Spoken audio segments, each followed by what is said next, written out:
Hi குட்டீஸ், welcome to my channel. நாம் இன்னைக்கு மோட்டு பட்லு இவங்களுடைய புதையல் எடுக்கக்கூடிய கதையை தான் நம்ம பார்க்க போகிறோம். பார்க்கலாமா குட்டீஸ்? வாங்க வீடியோக்குள்ளாடி போகலாம். ஒரு நாள் மோட்டுப்பட்லு இருவரும் ஃபர்ஃபுரி நகரத்தின் மையத்தில் உள்ள ஒரு பழங்கால கோவிலுக்குச் சென்றனர். அந்த கோவிலில் ஒரு புதையல் இருப்பதாக ஒரு பழைய வரைபடத்தில் பார்த்திருந்தனர். ஆர்வமுடன் கோவிலுக்குள் நுழைந்தனர். கோவில் உள்ளே இருள் சூழ்ந்திருந்தது. திடீரென்று ஒரு ரகசிய கதவு திறந்தது. அதனுள் நுழைந்தபோது அவர்கள் ஒரு பெரிய அறைக்குள் வந்தனர். அந்த அறையில் பல பொக்கிஷங்கள் இருந்தன. ஆனால் அந்த பொக்கிஷங்களை எடுக்க முயற்சித்தபோது ஒரு பெரிய பாம்பு தோன்றியது. மோட்டுபட்லு இருவரும் பயந்து போனார்கள். ஆனால் தங்களது துணிச்சலைக் கொண்டு பாம்பை எதிர்த்து போராடினார்கள். பாம்பை வென்று பொக்கிஷங்களை எடுத்துக்கொண்டு கோவிலை விட்டு வெளியே வந்தனர்.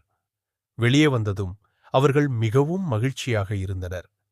தங்களது சாகசத்தை நினைத்து பெருமைப்பட்டுக் கொண்டனர். தேங்க்யூ ஃபார் வாட்சிங். லைக் பண்ணுங்கள், ஷேர் பண்ணுங்கள், மறக்காமல் சப்ஸ்கிரைப் பண்ணிடுங்க. பாய்.